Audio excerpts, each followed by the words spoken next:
श्री गुरुदेव श्री विद्यासागर मुनि महाराज की जगत पूज्य निर्यापक श्रवण मुनि पंगव सुधा सागर मुनि महाराज की परम पूज्य मंच पर विराजमान परम पूज्य मुनि श्री विशद सागर जी महाराज की परम पूज्य मुनि श्री शिव सागर जी महाराज की। आज चांदखेड़ी वालियों का बड़ा ही सातिशय पुण्य का उदय है। किसका? चांदखेड़ी वालों का नहीं, खानपुर वालों का। किसका सातिशय पुण्य का उदय आया है? खानपुर वालों का पुण्य का उदय आया है। ये अष्टमी का पर्व में जहां मनुष्य तो छोड़ो, भोगों में लिप्त रहने वाली आत्मा, 24 घंटा भोग में लिप्त रहने वाली आत्मा, ऊर्ध्व लोक में वास करने वाला सौधर्मिंद स्वयं अकेले नहीं, सारे देवताओं को आमंत्रण देकर नंदीश्वर द्वीप में जाकर इस 28 पर्व में सिद्ध परमात्मा का गुणानुवाद, सिद्ध परमात्मा की भक्ति में तल्लीन हो जाती है। एक दिन के लिए नहीं बंधु, 8 दिन तक सिद्धों की आराधना में, सिद्धों की चर्चा में, सिद्धों की भक्ति में, सिद्धों की उपासना में बेभोगी आत्मा भी सिद्धालय तो नहीं पहुंच पाते, लेकिन अष्टम द्वीप नंदीश्वर धाम में जाकर भगवान की भक्ति आराधना करते। कानपुर वालों ने निवेदन नहीं किया कि महाराज आए अष्टमी का पर्व में विधान कर लो, लेकिन चांदखेड़ी की कमेटी ने तुम्हारे पुण्य को साथी से पुण्य में कन्वर्ट करने के लिए निवेदन किया। महाराज आपका पहली बार क्षेत्र पर पदार्पण हुआ तो कमेटी ये चाहती है कि हम भी अष्टमी का पर्व में सिद्धों की आराधना करें। हमने कहा आपका आशीर्वाद, हमारा आशीर्वाद तो श्रावकों के लिए यही है।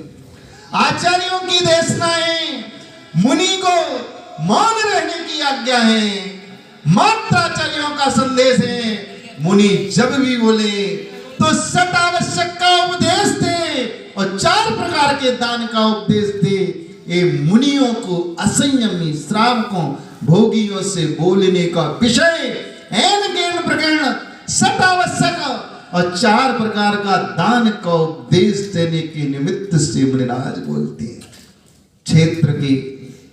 क्षेत्र का विकास करने वाले, गुरु पर अकाट्य श्रद्धा रखने वाले अध्यक्ष की कृपा से आपको आज सिद्धों की आराधना करने का सौभाग्य। विधान बहुत किए होंगे, पंडितों के द्वारा लिपिबद्ध विधान किए होंगे।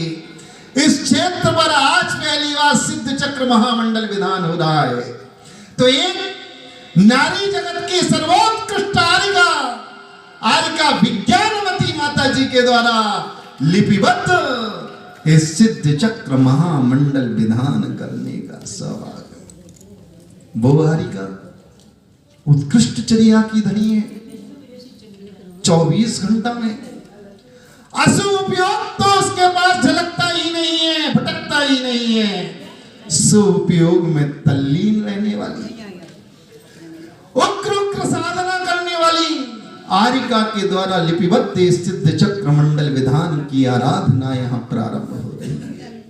इसलिए इस पंचम काल में, इस शताब्दी में यदि स्त्री पर्याय में उत्कृष्ट परिणाम और परिणति रखने वाली यदि कोई आरिका है तो आरिका विज्ञानवती माता जी है। उसके द्वारा लिपिबद्ध ये आचार्य ज्ञान सागर महाराज के द्वितीय शिष्य आचार्य विवेक सागर महाराज की शिष्या है, और जिसकी चर्या राजस्थान वाले तो जानते हैं, उनकी चर्या में कोई समझौता नहीं। उस आरिका ने इस सिद्धों की आराधना एक एक शब्द में, वो एक एक भाव झलकता है, लगता है उसके द्वारा लिपिबद्ध विधान करने में कि मुझे आनंद की उपलब्धि है। एक एक शब्द में वो रहस्य उद्घाटित है। अब आरिका विज्ञानवती माता जी द्वारा लिपिबद्ध विधान का अपन सबसे पहले 11वें नंबर का प्रश्न निकालो।